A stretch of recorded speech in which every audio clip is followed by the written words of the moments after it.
Welcome back for another episode of Strive for 25.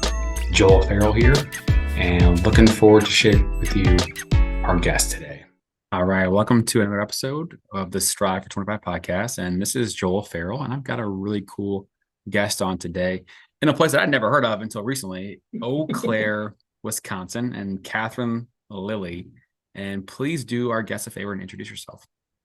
Hey, I'm Katherine Lillie. I'm a real estate agent, coach, investor, based out of like Joel said, Eau Claire, and I've done a lot in the last year and a half in the industry, so I'm really excited to talk about that.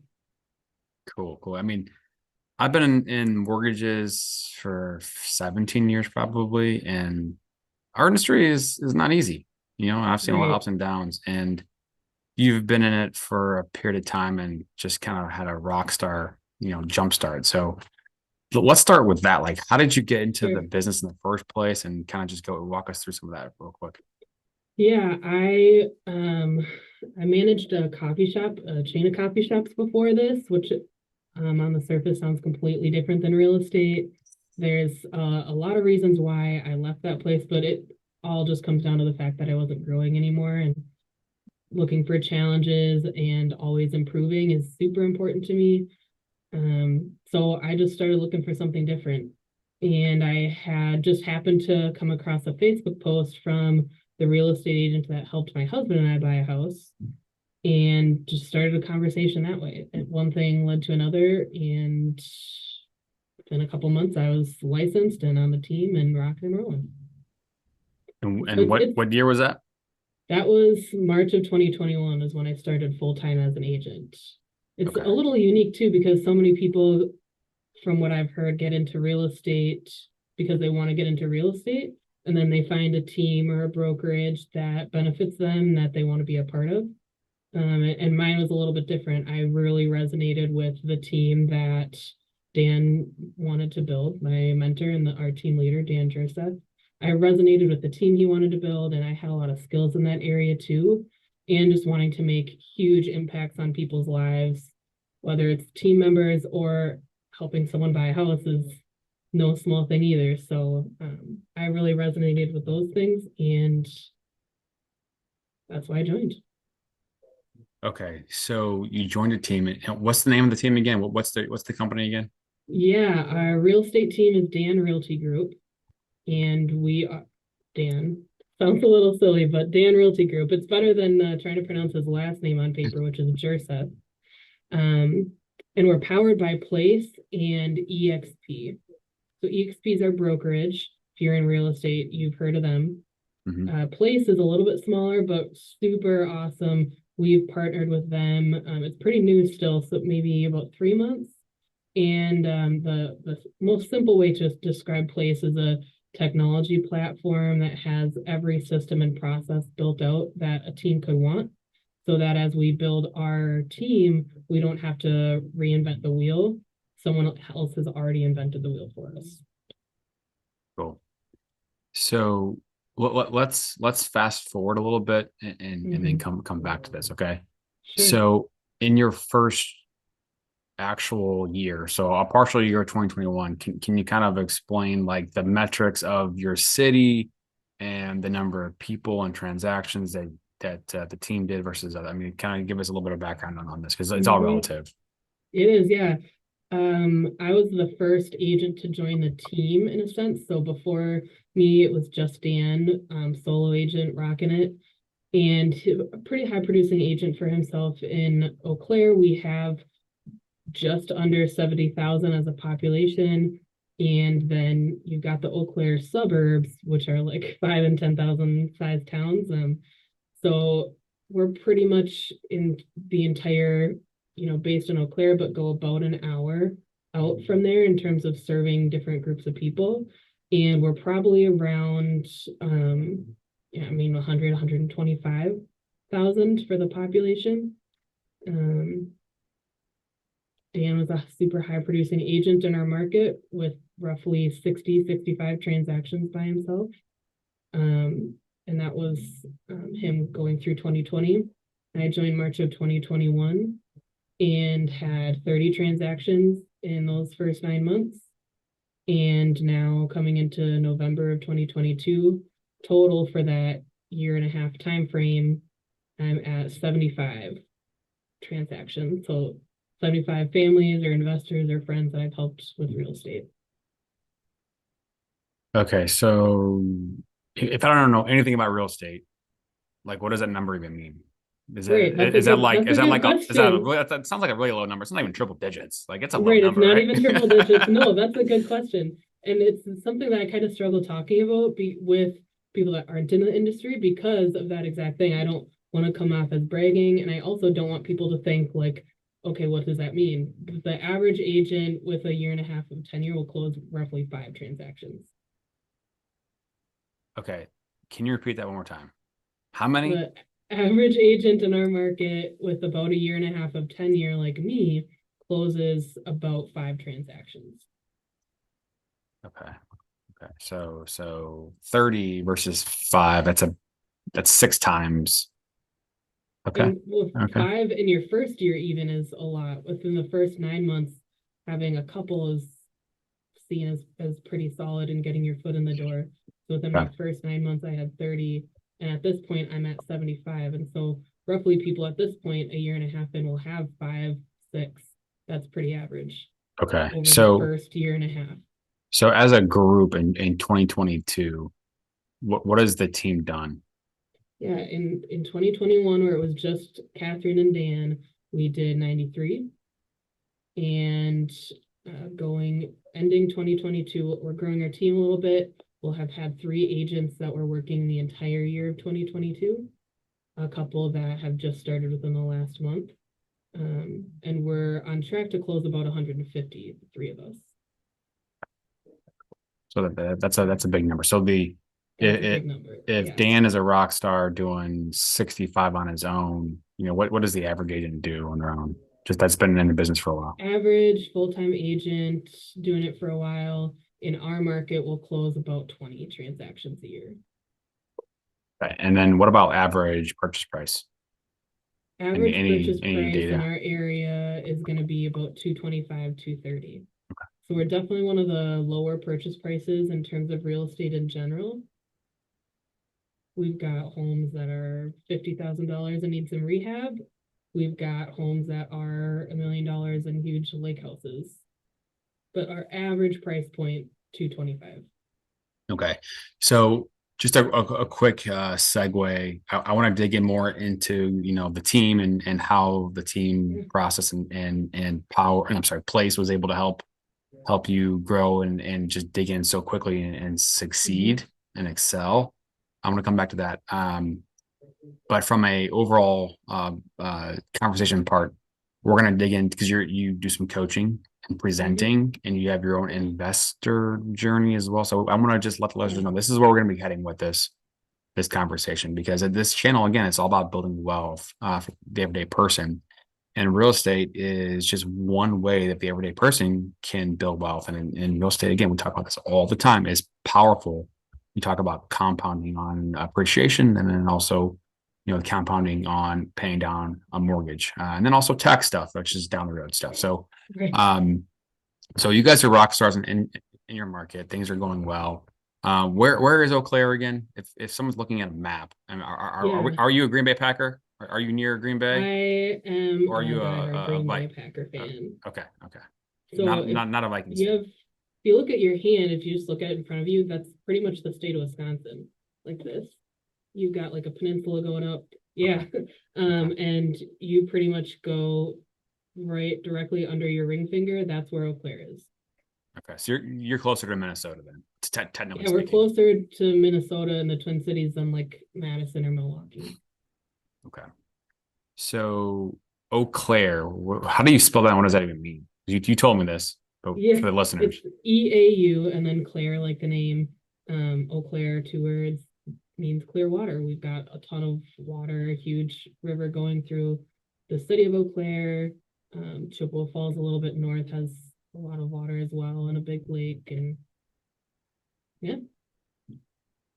So the average person that's going to try to build their portfolio, long-term rentals, apartment complexes, multifamily, short-term rentals. Like just overall, what are what are some of the opportunities that present itself in the area? Biggest opportunities are in smaller multifamily, long-term buy and hold. So there's a Lots lot of of duplex. multifamilies. Okay. Yep, lots of duplex sales. Okay. As you build your portfolio, getting into, over the 4 units, so getting into 8s and 16s is definitely doable. But those are generally few and far between in the area compared to duplexes. What about the water side of things in terms of lake properties, ponds, like short-term rentals? Is that something that is a thing there? It definitely is a thing, but from my perspective, completely underserved market because there's there's so much recreation that goes on those lakes, and Eau Claire and Wisconsin in general tends to be behind the times in terms of like the national average of where how quickly we do things. So short-term rentals are just starting to become a big thing in our area, and being able to capitalize on that with some people has been really fun to be able to help them do. So the people that are doing it, they're seeing a decent amount of demand for their Yep. product online. Okay, Yep. cool, cool. That's definitely what's happening. Even when talks of recession and all those kind of scary economic words, Claire specifically, we're not seeing a ton of that, I guess, downfall that other people are seeing. Okay, okay. I mean, I'm gonna put you on the spot, just but from a market perspective, Yeah. 2021, what type of appreciation, and then year to date, 2022, where are things, just from a average standpoint? Good question. 2021, depending on the property and I guess the specific neighborhood, you're seeing anywhere from like 10 to 20% appreciation. And at the beginning of 2022 as well, um, at this point, we're not even leveling out yet. We're still seeing like an average of like 3 to 5% appreciation going into this shifting market. And that's what is expected to kind of continue. So no crazy high, bought it 2 years ago and made $100,000 in appreciation, but we aren't seeing people specifically losing value in their homes either. Okay. So pretty steady is what you're saying. Yeah. So in other markets, West Coast, we've seen all the headlines, 10% reduction in prices, 20% reduction in prices, whether it be California, Nevada, Arizona, et cetera. Other places, prices haven't gone down as much, but we're seeing sellers become more flexible on closing costs. Like for example, in the DC market, a lot of sellers are providing credits towards closing. Because in that market, closing costs are higher than a lot of other markets. Et cetera, et cetera. But in your area, what are you seeing? Buyer market, seller market, even what are some of the trends right now in terms of how offers are Evening going? out is a really great way to put it because in terms of price reductions, and it all comes with the knowledge of the agents that sellers are working with, how clear they are on what's happening in the market. Because buyers just are a little bit more picky. Spending $30,000 or $40,000 over the list price isn't what anyone's truly willing to do anymore. Part of that evening out, and 3 to 5% appreciation versus 20, and so seeing some smaller price reductions, maybe $5,000 or $10,000, and getting more realistic original price points versus, I guess, just to sum it up, pricing more strategically versus pricing more aggressively. Okay. So if I'm just a regular person in anywhere in the country, well, if I'm going to come to Eau Claire and just visit, what are some of the things that would attract people to come from Dakotas or Missouri or Iowa or Nebraska or wherever? Why are people coming to your area from elsewhere? Eau Claire is kind of unique because outside of Madison and Milwaukee, Wisconsin really doesn't have big cities or big specific tourist attractions. There's a lot of, outdoor recreation, lakes, and being in the big Northwoods is pretty popular. But in terms of specific cities that are pulling people in, we don't have like in Austin, Texas, and where people are going there to be in Austin. So Eau Claire is really unique in the fact that it's a small town, again, 70,000, But just the amount of like, I guess nightlife in the past 5 years has grown dramatically to lots of music. Or no, Nashville, not going to say that, but just music in general, restaurants and nightlife is definitely going up. And then just to have what's a good way of putting this? Like just actual activities. Just so if someone's here visiting Lake Wissota or someone's here to go hiking and enjoy the outdoors, it's not just going back to your cabin at the end of the night or finding the one dive bar in town. There's actually things to do within a town and a city. That's awesome. So it is, yeah, it's a really nice balance between like having activities to do and being able to enjoy the outdoors. Yeah. What's the perfect time to come visit Eau Claire? What month or what season? Definitely. I mean, I'm a little biased, but I love the fall. I love the fall. The colors are just absolutely gorgeous. Um, Driving around, hiking, lakes, even downtown Eau Claire when you're more so in the city is just it's just absolutely gorgeous in the fall. So like October, November? I would say September, September, October. October, November. Yeah, Okay. yeah. Do you guys have any wineries out there? Yeah, we have a few local wineries. Okay, because Autumn like, Harvest, a little shout out is my favorite, but I also live a what's it mile called? from there. Autumn Harvest. But Autumn I also Harvest. live a mile from there too, so that's Okay, okay, okay. makes sense. Yeah, I mean, here in St. Louis, the fall time is a big time where people go to the wine. There's a lot of wineries just west of St. Louis, down the Missouri River and Augusta, and anyway, et cetera, et cetera. But like that fall weather, the cool weather, the wineries, the fires. Exactly, yeah. It's huge. Yeah, we had some friends come up that we do business with down in Florida come up to visit last fall. We have a mortgage branch down in Destin, Florida. So so some of our employees came up, a couple of agents came up, and just friends, and so we had a great time here in St. Louis. But You own a house down in Destin too, right? yep, yep, short-term rental down Love there. Yeah, Okay. yeah. Awesome. So, and that's the thing is that like, you know, not to get into a side conversation, but like, that's something I purchased it in 2021. And like what I know today versus what I knew 10, 15 years ago, obviously, you learn from experience, but like just time, like the only reason I was able to set myself up to be able to acquire that property in Destin is, being able to purchase things smaller 10, 15 years ago. And then time happens and values go up and balances get paid down and you can leverage things. Someone I know that has a name for that method, like the stair step method or something. Oh, was I telling you about that? Did I tell you about I that? don't know. Could have been you. Yeah, fair enough. No, but Yeah, I think that's I love the term because it really describes exactly what you're talking about. If you have a little bit of real estate knowledge, then you can hear the term stair step method and know exactly what that means. The first step is buying a home. Second step is taking the equity from that home and moving into number two and renting out number one. And I mean, there's multiple ways to enter into real estate and multiple ways to build your wealth through real estate. But the stair step method, and from the podcast of yours that I've listened to, it just is such a great way for the quote unquote average person that isn't in the industry or doesn't necessarily feel like they have the confidence to understand stuff. They can still build wealth.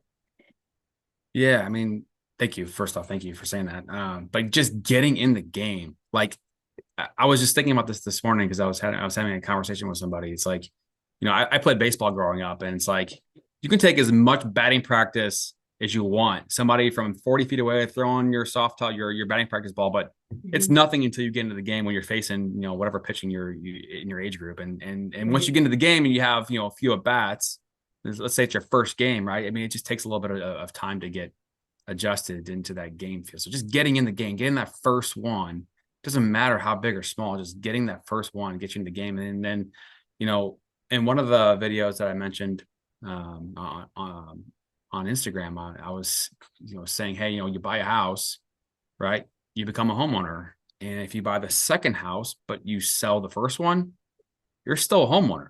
Nothing wrong with that. But if you buy the second one and then keep the first one and turn it into rental, well, now everything's shifted. Now you've become an entrepreneur. You've taken on risk, right? Because now you're a landlord. Now you have to deal with that, or maybe you offload it to a property manager. But now you've got this extra responsibility and also an extra opportunity to be able to build wealth. And when you've got that fuel in your fire, fuel inside you saying, hey, I want to go do something bigger than what I've already done. It's like, well, the way you think about everything shifts a little bit. The way you spend money, the way you make decisions about everyday little things, it changes. And it's just, for me, it was just something that I'm happy I did. I didn't have a mentor helping me. I just kind of had me and my partner, Mike, we just were learning and reading books and talking to each other, but we didn't have anybody helping us, hey, this is what you need to do. Like, this is the way you can do X, Y, Z, go was. We didn't have that. So like, that's part of why why we're doing this. Game, your points around that is so crucial for literally any buyer, whether you are specifically looking for an investment property or whether you're looking for a primary residence and thinking about investing in the future. That's something that I see with every client that I work with. And I mean, going to sell your home for the first time too. That's something I see with every client that I work with, regardless of their goals, is that it's such a nerve-wracking, almost emotional process. Maybe not crying type of emotional, but there's emotions involved, nervous or otherwise. And just getting a couple showings in, or writing an offer, or even just sitting down, doing a buyer or investor strategy session and talking through it, giving someone a little bit of knowledge and confidence, that's what gets them in the game. And that's what makes it so much easier to make decisions and to feel just better about what you're doing when you have never done it before. Yeah. And I can't remember when I was a first time home buyer, my situation is different because I'm in the damn industry, right? So I know the game, but I can imagine, because we're talking to first time home buyers all the time on the lending side, and you don't know what you don't know kind of a thing. And so when you have one conversation, and let's just say it's 30 minutes long, and someone just, data dumps on you all the shit you need to know, it's like, well, shit, what are you going to remember out of that? Maybe like one or two things, which is fine, right? But just, if you're a first-time home buyer out there and wanting to learn more about this stuff, just remember, it's not going to happen overnight. Like, it's going to take multiple conversations or sittings and looking at something and reading something and just absorbing it over time until you get a little bit more of a comfort level. And then relying on your team, your specialist, your lender, your agent, and family and friends that have also already done it. Use your other resources out there to get advice. Now, I had to say this out loud. When you're going through the mortgage process and you have somebody else that's out there, helping and advising, at the same time, it can make it challenging when you've got a lot of people in your ear, and it's like, the biggest thing on our side is like, we need your documents. Give me your documents. I know you have questions about them, but if I can't tell you how many times I've seen people, well, hey, I know you're telling me that I'm probably going to be pre-approved. My credit scores are great, but I haven't given you all my income documents, but you told me that, hey, you're probably good to go. And I've seen people write contracts without a pre-approval, and it's like, what are you doing? Come on, man. What are you doing? Mistake. What a new mistake. Yeah, but that's a different story. I really like having the mentality of us being a team, the home buyer and me and the lender, and maybe they've got some really supportive family members that are a part of it that aren't necessarily too opinionated, because dad, the home inspector, can sometimes be a hindrance. Point being, we're all a team and we're all here to get you from A to B and achieve your goals. That's something that I truly stress in those strategy sessions. There's so much going on. It's not rocket science, but if we don't talk about it, how are you supposed to understand and feel confident? Totally. I do want to take a second. So I want to dig into, again, two things here. Some of the real estate journey. Let's just say someone's going to buy a duplex. But before we get to that, the team aspect, going back to kind of your own personal journey with your employment and your job and career, how did you decide, I'm going to pick the Dan team? Yeah. Well, I mean, like I said earlier, it truly wasn't about wanting to get into real estate and then finding the best team for me. It was knowing Dan already and really resonating with the team and community that he wanted to build, because I had some of those same goals in other areas of my life and just wasn't quite sure how to make that my next career. So real estate just happened to be, I guess, the vehicle to make that happen. And thank God, because there's so much that I've learned over the past year and a half that I would not have learned in any other industry. It truly was a life-changing decision for me, and I just did not understand the impacts of the choice that I made to join the team. And I will just continue to learning the impacts of that, because being within an industry that has such a small entry level in terms of building wealth is that's life changing in itself. So to be able to build a team on top of that and impact people's lives in multiple ways on top of that, it's honestly kind of humbling. If you would pinpoint one or two things that you could say, hey, like this is one thing that was like crucial for me to learn that I never would have learned without being in the industry. Like, what are some of the things that you learned? So being real estate specific, then definitely the power of purchasing real estate to build wealth. If you're thinking, and people talk about this all the time when they're talking about how I guess quote unquote easy it is, or maybe not easy but simple it is to enter, to make real estate part of your, I guess, wealth portfolio. If you want to buy $10,000 of stock, or if you want to buy $100,000 worth of stocks, you need $100,000, or you need to put in at the right time and hope that you're headed to the moon in the right, time frame. But within real estate, if you want to purchase $100,000 of real estate, you don't need $100,000. At maximum are going to need a 20% down payment. Not saying that $20,000 isn't a lot of money, but would you rather save up 20,000 or would you rather save up 100,000? Mm-hmm. Mm-hmm. And then fast forward the clock 1 year, 2 years, 5 years, and Mm-hmm. but And just like where you values. are now. You're So not because, and you've said this already, but not only was it that smaller investment of 20,000 versus 100,000, but you have someone else paying when it's turned into a rental. You have someone else paying down that debt. That net that debt is paid down. Your net worth goes up. You have appreciation that's also helping you build those things. Even if you're holding it for just 5 or 10 years, which is on the smaller side when you're thinking about buying and holds. I mean, you buy it at $100,000 right now and sell it at $200,000 in 10 years, you made $100,000 off of the sale and someone else paid down the debt for you. So you're probably making more than $100,000 based on how much you paid down already. It just is, and that's just from one. right. That's just from one property. Yeah. So what, we'll come back to the team stuff because I know you guys do a lot of amazing stuff and it's powerful stuff because at the end of the day, being in real estate, being in mortgage, it's hard. You're dealing with chaos every single day, and then you're dealing with different people and different things going on. Like it's a roller coaster, and it's crazy. But for the audience out there, kind of digging into an example of a multifamily because Julian Gordon is an amazing resource on YouTube who talks about multifamily as a pathway Yep. to build wealth, and he Yep. kind of goes to the next level because he's like, hey, buy a multifamily in this city because you can only have one FHA loan at a time, right? Yep. But there's an exception if you go buy multifamilies in other cities, pick up your life and go somewhere else and do it again and again and again. So multifamily, you can do FHA, live in one unit, for at least 12 months, and then put 3.5% down. So you mentioned, okay, well, $100,000 example, 20% down is probably worst case scenario. But for the first time Yep. home buyer, you can put less down, right? So let's say you even that can get into zero down programs and owner occupy a duplex. Okay.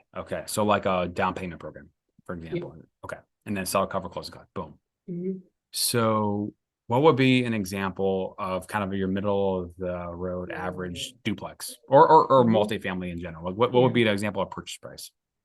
Average purchase price without needing to put in more than like $500 or $1,000 of cosmetic work is, I would say, anywhere between 220 and 250. So let's maybe use 250 for easy numbers.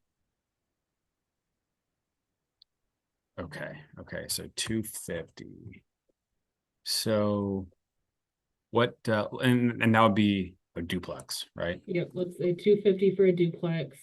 If we say each side is 3 bedroom, 1 bathroom, in the Eau Claire area, again, depending on condition, but if it's in the 250 price point, it's probably a pretty decent condition. Don't buy a $250,000 duplex. If it needs a lot of work, please talk to me. Right. But you probably won't have to put much work into that at all. And so in terms of any type of renovation costs, you don't have any. A 3-1 in the Eau Claire area is probably going to get you 12 to 1400. And so now if you've got just the middle of that 1300 per side, that's 2600. Okay. Could throw the 1% rule in here if you wanted. Okay. Let's dig deeper into this. So yeah. I'm just pulling out a mortgage calculator. Sure. For our listeners to get some tangible numbers here. So 250, 3.5% down. So your down payment is 8,750. I'm using a rate of 6% as just a complete random number. Don't quote me on it. Not an APR, just a random number. So 6%. And then how much are taxes? A couple grand? Taxes, let's just say $3,000 because that's a little bit on the higher side. So okay. So 250 a month. And then homeowners insurance, probably what, 1,500, give or take? I on the conservative side, estimating a little bit high, I do 1,200 for the year, so $100 a month. But generally, you can get home insurance for a duplex for less than that. Okay. In our area. So let's just say taxes and insurance are 350, just to use a round number. Love it. So your FHA mortgage payment would be $1,991. So if I'm a single person, and let's say I go find a 2-bed, 1-bath or 2-bed, 2-bath rental to live in, and I've got a roommate. Yeah. Am I paying about $1,000, $1,200, something like that? For you to live in it? To rent it, just straight up rental. To rent it, yeah. A class would be about 1,200 for a 2-bed, 1-bath. 2-bed, 1-bath. Okay. So 1,200 out the door, and that's just money going straight to rent. And then let's say somebody down the road then purchases a duplex again for 250, and your payment is 1,991, and then you rent out the other side for 1,200. So then your net payment is $800. And then let's say that you've got a roommate though, right? Right, yeah. So this is a 2-bed, 2-bath. If we're doing a 2-bed, 1-bath, the unit 1 is being rented out to someone for 1,200, and unit 2 is where you're living with your roommate. You're charging your roommate, let's just say $400 for the room, and maybe you're splitting utilities, whatever that looks like. But now you're paying $400 to live in that place compared to the $1,200 that you were paying. Okay. So that nets out to like a total like $400 of just dollars out of your pocket. Now again, there's going to be probably cost of upkeep and this and that. Okay. So if I take an average appreciation of, we'll just use 4%. Is that probably a good number? That's a great number. Okay. And let's see here. 250. I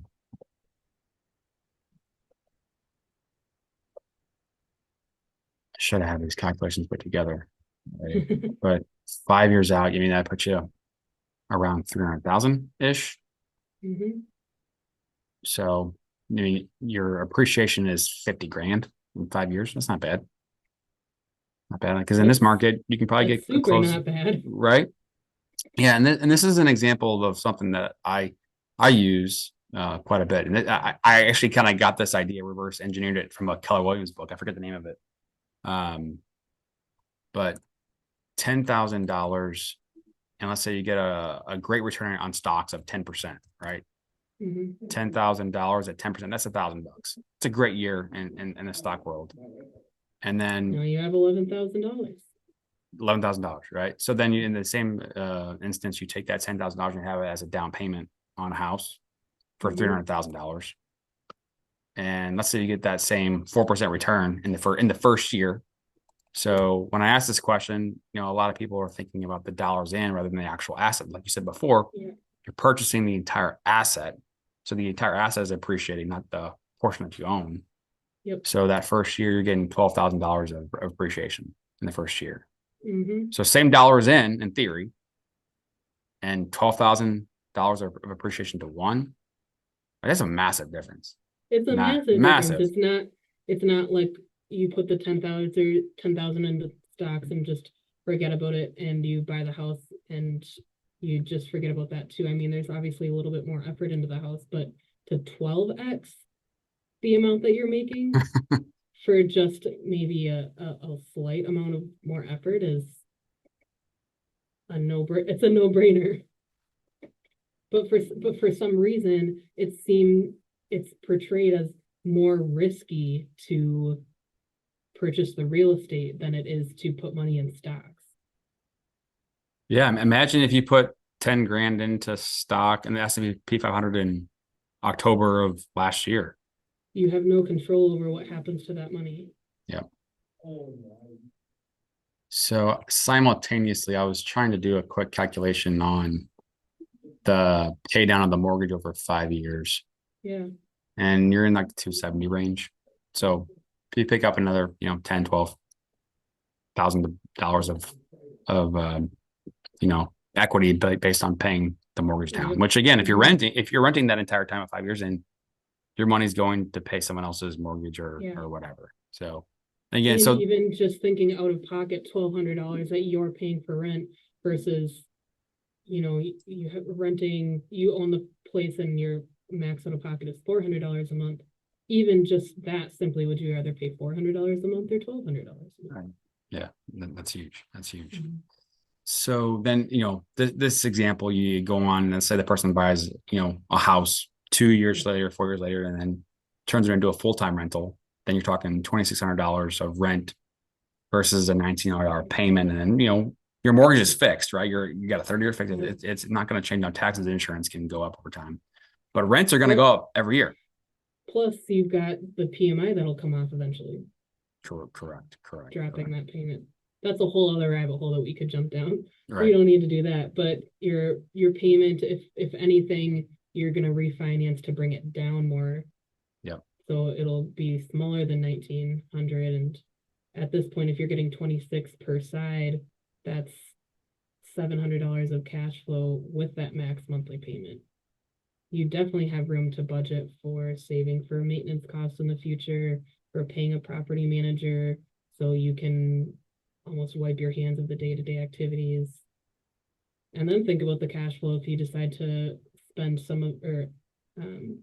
take the money you're making, that $700 you're making, and pay more down towards your principal. How much quicker can you pay the debt down? And then what could you cash flow once the mortgage is completely gone?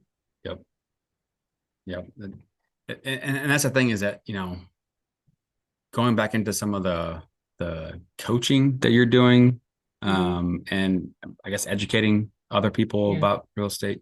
The average age of people purchasing homes right now is about 33 on average, based on some of the most recent data. And again, it's hard to save. Inflation's high, cost of living is high, and the biggest limiting factor that we see for people being able to buy a home is having the money for down payment and closing. That's the biggest limiting factor.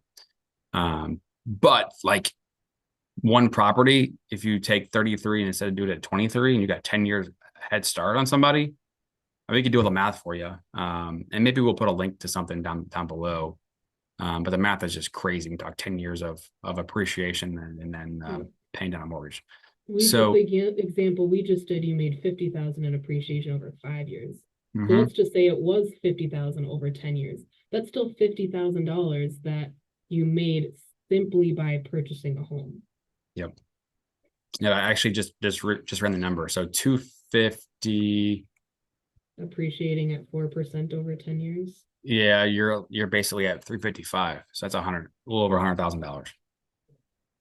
And again, the markets don't go in a straight line where they go up and they go down, and some years are more than others. But in general, other than 08, 09, every single recession that we've seen the last 75, 80 years, housing has Still remained either appreciating. flat or has gone up.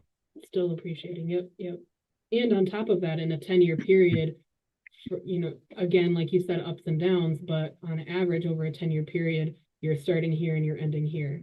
You're appreciating, regardless of what happens within those 10 years, the average is going to bring you up. And another thing I talk about with buyers all the time is it's so difficult to time the market. Oh, I'm going to wait until prices go down. Okay, prices went down, but now interest rates are high. Okay, I'm going to wait till interest rates go down. You can't time the market. It's so much better to just buy and then wait Mm-hmm. and gain that equity. And on top of that, a down market now is still higher than a down market 10 years ago. Yep. Yeah. When you look at the charts, it's crazy. Mm-hmm. It's crazy. I mean, and that's the thing is that population is still growing. Technically, there's a finite amount of land out there. There's a finite amount of housing out there. The Yep. amount of building in the last 7, 8, 9 years is dramatically lower than the amount of building in previous, and the By cost like of by like millions, not by just millions. like a small amount. Yeah, yeah. I wish I had some of the data to share on this, but I don't, unfortunately. But yeah, I mean, Yeah, I don't have specific numbers, but it was like the last thing I saw was decades between like 60 to 69 was like on average 20 million, and 70 to 79, 20, looking through those, and then the 10 to 20 was like 8 million so homes eight. built. Oh, okay. Of homes built because at the end of the day, homes built. I think does some of that data mean that you are also eliminating some of the homes that are out there and replacing some, but then also just completely brand new construction? Isn't it a Mhm. mix of that, like It demo definitely plus could new? be. Yeah, I don't Yeah, have I it don't in know. front of me, Yeah. so So the the average millennial or Gen Z, people in their 20s and 30s, right? yeah. What are some of the things that that person is going through, thinking about, struggling with, or vice versa? What are they optimistic about? What are the conversations that you're having with some of the people in that demographic? What's the average person? What's going on in their world?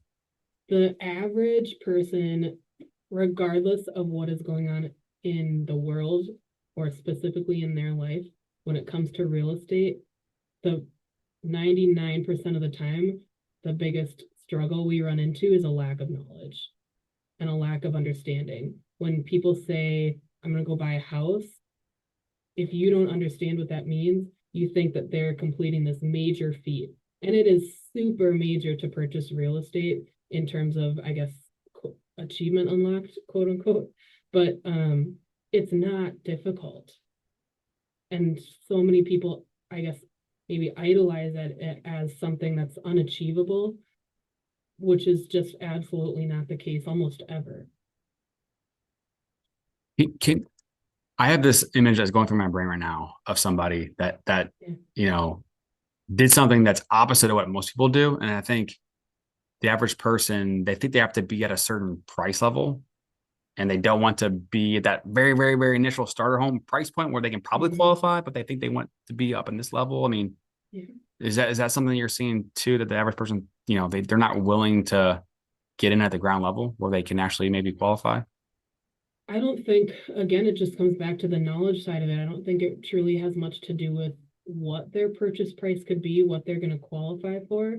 So much of it is just assuming that they can't qualify for a home that they're going to like, or they can't qualify at all, and don't, and just assume that a $150,000 house is going to be a piece of garbage, or just assume that there's no way they can afford a $200,000 house, when in reality they haven't taken any of the steps to understand what really are $150,000 houses like. Let's pull a couple up online, and really understanding what a monthly payment on a $200,000 house would be, or understanding what it would take to qualify for that. I mean, 90% of what we learn between, what age are kindergartners? 5? Between 5 and 18, 90% of what we learn is the opposite of what we should be taught in terms of building wealth and getting into real estate. And so taking any amount of risk is just a bad idea. And if you learn about it and it's not something you want to do, then that's fine. But at least you learned. At least you have the knowledge and were able to make an educated decision. and we're just assuming this isn't something for me, this isn't something that I can do, because 90% of the time it is. 98% of the time it is. Totally, totally. And that's the thing is that I'm talking to more people right now than I ever have, and I've been, doing this since 2006. So I've talked to a lot of people of different, demographic situations or whatever. And that person that's in their 20s, or even early 30s, me personally, I'm seeing more people having that drive, that inner passion to want to not build someone else's dream or future. They want to Yeah. build something for themselves. And there's more and more people that are doing that on, online, on social media, online courses, I don't even know. There's all kinds of crazy shit that's going on out there. You're so right. I absolutely agree. I think that was a silver lining that came from COVID. Mm-hmm. From all of the, I Yeah. guess, suppression, and we don't need to get into the political side of it, but political or not, we were on lockdowns and we weren't able to go do things. And that, I believe, is really what drove a lot of the, I guess, what do you call it, a small business movement? Or Yeah. I think that's one area that our team has been successful for a lot of reasons, and a lot of credit goes to a lot of the people that have helped us. But one thing that truly sets us apart is, and not a negative to anyone else, but it's truly just our age difference. The average age on our team is 26. 26. Wow. Find, What's the normal number? I mean, I'd say that at least half of the industry in the Eau Claire area is over the age of 50. So would I be right in assuming that out there? Average is like in your 40s, 50s. Okay. Yeah. So, I mean, what are the activities that you as a team are doing that has separated you guys from the rest of the pack? I mean, having a lower age has helped us be more relatable to younger generations. It's way easier to approach someone that's your same age than someone that's 30 years older than you about something that you don't even know what questions to ask. Hey, I'm thinking about buying a house. What the heck do I do? It's so much easier to ask someone that's your same age. But in terms of, so that helps us enter in with that demographic. But in terms of the specific strategies or skills or activities that we do to set ourselves apart, when you think of real estate without knowing anything about the industry, the cliche thing that you're picturing an agent doing is doing a showing, unlocking a door, showing someone a house. 90% of what it takes to be a real estate agent is building relationships. It's not unlocking a door and showing someone a house. Yeah, someone has to see a house to know whether or not they want to purchase it. I'm not downgrading that at all. But the biggest mistake that 90% of agents make is that they're not putting in the time and the effort to build relationships, and they're not putting in the time and effort to bring business to them. You have to be proactive about it. And so that's truly where we set ourselves apart. Our actions dictate our results. And the prep and the, I guess, the process. I was on a call just before this, truly about like the importance of planning and trusting the process. And that stuff is so incredibly important. It's difficult to come to work and make 20 phone calls and then not see any results. But you can't call 20 people on Monday and then expect to sell a house on Monday. You call 20 people for 6 months and then you're selling 20 houses. It's the activities that you're doing and the priorities that you have. So our biggest priorities were a really big lead generation team. And that's really a methodical word and kind of a mechanical word. So I like to talk about it in terms of building relationships and making connections. If people don't know about me and who I am, how are they supposed to know that I can help them with the biggest purchase of their life? And that goes for our entire team. So definitely the building relationship side of things, but then the support is the second aspect. If real estate is one of the only industries that you get into and don't have any teachers. Unless you go out and look for the teacher, you're not going to have one. You can't go take your licensing course and pass it and know what a material adverse fact is and go sell someone a home, because it does A doesn't equal B. You need to understand how to find business, and you need to understand how to build relationships. And so the support that our team provides, and that's where a bulk of my coaching comes in with the title of productivity coach on our team. If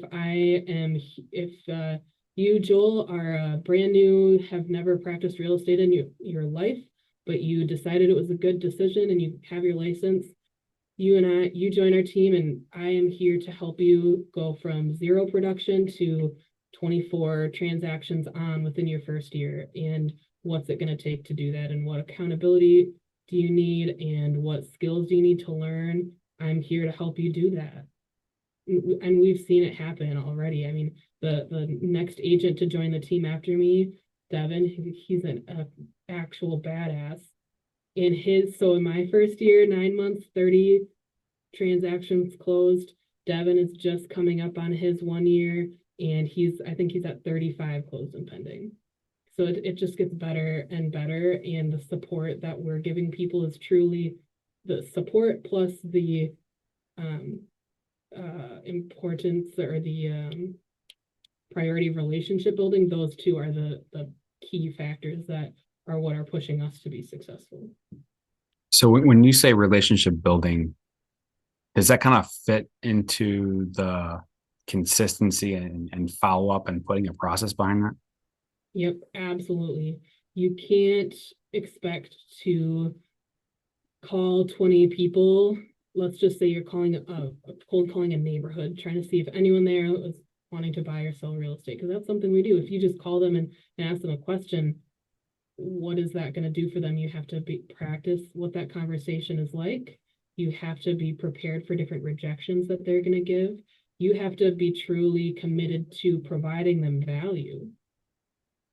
At the end of the day, building relationships, not only does that get our name out there for people to know that they can trust us and we're the people they should go to help them buy, sell, invest, but also lead generation and building relationships, that's serving with love.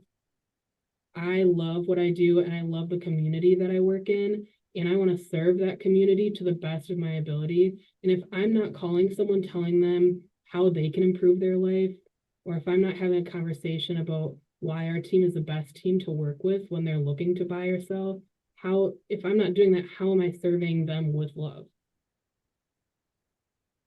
That means you have to believe in your process and believe in what you guys do and Yep, practice what you preach. absolutely. Love it. Love it. Absolutely. Love it.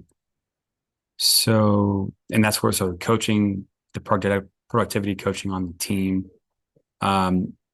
When you fast forward the clock a year or two, I mean, what are some of the goals that the group has in terms of building the team out? Is there a number that you identified as kind of your next target for a certain time frame?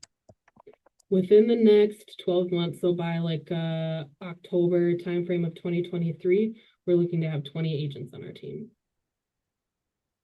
20 agents. Damn. We are at 5 right now. Our 5th agent just joined in the last 2 weeks. So our goal is to add 15 more agents. It's a pretty aggressive goal. I love it. I love it. It is an aggressive goal, yeah. But we're aggressive people when it comes to the goals that we set. I mean, I have to imagine that you're talking about the systems and processes that are already in place. So you don't have to reinvent the wheel. I'm sure that has a big part to play in that, right? It's huge because not only do they have a launch program that it works really well in tandem with productivity coaching, that helps people just start off on the right foot in the first place. But any single time there's what's the best way to capitalize on an open house, or what's the best way to bring up real estate or have conversations with just like family members, or what's the best way today's day one in real estate, what's the best way to get my name out there? This place has all of those put together. They have an entire back end system in terms of operations. Our being admin heavy is pretty important, and that's a whole other conversation too. But so the place part of Powered by Place, is that entity something that's under the umbrella of EXP, or does that carry over into other brands that can utilize it, other brokerages? Any brokerage can utilize Place. Place is truly there. If anyone knows who Ben Kinney is, or Chris Stewart, huge names in real estate, and they built team after team after team, and each time was like, okay, let's start from the ground up, and eventually decided anyone who wants to build a big team and take over a market has to start from the ground up. And we've done this successfully enough times that why don't we just build this together, put this together, and then they can partner with us, and we can partner with them, and everybody wins. So we don't have to start from the ground up, and they help us get there. That's awesome. It's just essentially the point of mentorship in general is quicker with less bruises. So your own personal journey in terms of real estate. Yeah. Do you have time to share a little bit about that? I do. So in terms of my personal journey, I've got some goals on the real estate agent side and the productivity coaching side, numbers that I want to hit in 2023. On my own personal investing side, my husband and I have some goals on how many properties we want to acquire in 2023, and also in tandem, not specifically just the number of properties we want to acquire, but more so the, I guess, net worth, and then you go into the tax things and cost segregation, and so some goals along that. But is there a specific part of that you want to hear about? Yeah, I mean, where did you start in terms of your own, real estate purchases? We Where started or with what? a What? we started with a duplex in June.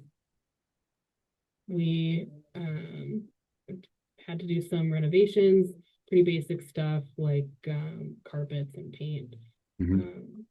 And so then in 2023, goal is $1 million in terms of property volume, whether that's one piece of property that it has $1 million purchase price, or 5 that are 200,000. Okay.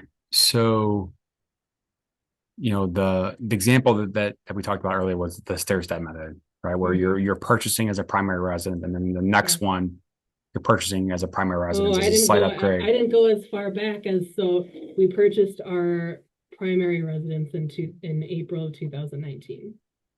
Okay. So primary was in 2019. Okay. Yep. And neither of us really had much in terms of real estate knowledge. It started with our landlord said, hey, I'm going to sell the place. And we were like, oh, okay, well, we know our rent's going to go up and we don't want to deal with that. We tried to buy that duplex without really knowing much about what the benefits could be, and we missed out on that. And so we just started looking for a single family home. Bought the single family home. 3 years later, I am working in the real estate industry, learning a lot more about wealth building and the true benefits of owning real estate. We had a lot of equity in our home, buying in 2019, doing one big project in terms of adding a garage, and then the market appreciating so rapidly. So we took the equity we had and started, that's what we used for the down payment on our first duplex, which we purchased in June of 2022. Okay. So was that a purchase that you put down, say, 20 or 25%? Is it a straight up? The commercial loan, put down 10%. Okay. So you did a commercial loan. Mm-hmm. We're only able to put down 10%. That's badass, because it is bad. Right. I mean, you're talking about your standard for an investment property is typically 20% down. If it's multi-unit, typically 25% down. Yep. So 10% down, I'm assuming that some bank was able to put it on their portfolio, or what type of product was that? And do you want to name any names? Because that's a pretty cool product. Travis Henry, Sterling Bank. You got to call him because he's a baller. It's just a basic commercial loan. Cool. So part of that, which again could be a whole other rabbit hole, is having a relationship built with a lender, because with working with a lot of investors and helping them as their real estate agent, and then working with Travis as their lender, the three of us being a team, that helped me build a relationship with Travis. So when my husband and I were ready to make our purchase, Travis was the one, and the relationship was there. Cool. It's difficult to go get a 10% down commercial loan from any random lender. But your point though is that if you build a relationship and maybe you start with one and then maybe the next one becomes more flexible in terms of Yep. for the terms. Exactly. Very cool. So for listeners out there that don't know much about commercial loans, you have your residential loan that's going to be typically a 30-year fix, whether it be conventional, Yep. FHA, VA. On the commercial side, you have kind of a different way that they do things. So you have a Yeah. 5-year balloon, 20-year amortization. It's just one example of kind of your typical commercial loan. And then as you go further in your journey, then maybe they provide a line of credit that you can use and pay down and use and pay down as you have more experience, et cetera. But your typical is a 20-year AM, 5-year balloon, which is not an ARM. It means that, hey, your loan is due in 5 years. And so if you don't refinance it in some way, it's due and they can take your property essentially. So with your scenario, how did they structure the product? Was it different than a 5-year ARM amortized over 25 years? Okay, so very cool. 5-year ARM over 25 years. Very cool. Okay. So then buying the next one, does that mean you can do it again potentially with 10% down? Yep. Okay. Well, shoot, if there's people out there that want to go buy a multifamily in Eau Claire and put 10% down, there's some opportunities out there. Holy crap. There's some major opportunities. I mean, there's so many great lenders in the area, but it's difficult to find a 10% down on a commercial loan. Very cool. Very cool. So then you do that a few more times. And, because in the example that I give on the stairstep method, I have it mapped out just very simple numbers: 150, 250, 350, 450 in terms of purchase prices over a period of 6 or 7 years. And then you stop. And then you fast forward the clock a total of 30 years. That portfolio, I think at like 4% appreciation, comes out to over $3 million. So if someone doesn't stop, then what does that number come out to be? I have no idea, but it's going to be a big one. Whatever you want it to be. And so if you've gotten this far into this episode, and we're probably over an hour in, like we're talking about real estate and how powerful it can be for the everyday person to build wealth. Yeah. This next or last thing, which is cost segregation. This is like next level superpower of real estate. Like if you've heard of a politician that never pays taxes before, like this is how the tax code 1031 and then cost seg and then 1031 and then cost seg, and I want to get my CPA Eva in here and she can just talk way more in depth about it. She's a badass as well. But here's the major theme: is I'm just surrounded by badass people, and I'm an average person, and they're what helped me get to where I want to be. So, and that's a takeaway too, right? You pick up the things that from the people you're surrounded by. So if you want to be able to get to your own next level, then that may mean you need to go knock down some doors and get around some other people that are further along in their journey. You're so right. You become the average of the people you hang around. And so if I'm spending every night at a bar, that's what I'm going to be. Even if maybe I'm a little bit, I don't know, have a slightly higher paying job or whatever, the people you spend your time with are the people that you turn into. Love it. Okay. So we're at the end of our time here. So Katherine Lillie in Eau Claire, Wisconsin, realtor, coach, real estate investor, helping a lot of that younger 20 to 30-year-old crowd in her area, help them build wealth. Big goals for the upcoming years. So 2023, your goal is to get an extra. Actually, do you still have the other home, the other single family, or did you sell it? Okay. Nope, we still have it. And that's a rental? Nope, but we live there. Oh, that's right. I'm sorry. You still live in that house. Okay. So a couple more properties for next year is the goal. Adding building the team to 20 agents by the end of 2023. I guess the 3 categories would be, in terms of building the team, it's 20 agents by October of 2023. In terms of personally investing in real estate with my husband, acquiring $1 million of volume of properties. So like adding all the purchase prices together.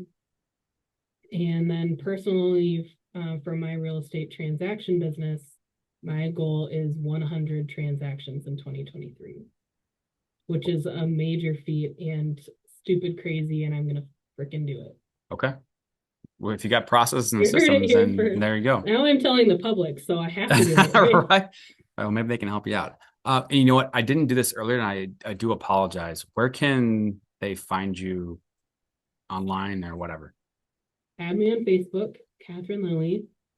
Find me on Instagram, KGLilly52. That's a Green Bay Packer reference if anyone has questions. Can you say that one more time? Yeah, KGLilly52. KG Lillie. So if anybody's out there like me, I'm in St. Louis. I was a St. Louis Rams fan, and once they left in 2015, then I did not watch NFL for 6 years. So I don't know what the hell that means. What's the reference there? Oh, If I'm a Packers KG fan. Lillie is my initials and my last name, and 52 is a specific player's number. If you want to go back a little bit in the Packers records. Okay. I'll So leave it at we'll leave it you at can that. be curious. Okay. Very cool. And then if you want to find me on my real estate team, our website, it would be catherine.danrealtygroup.com. Cool. Okay. So with you throwing those goals out there, that means we're gonna have to bring you back on at some point down the road and check in with you to see how that's going. Bring me back on. Let's see what's happening in November 2023.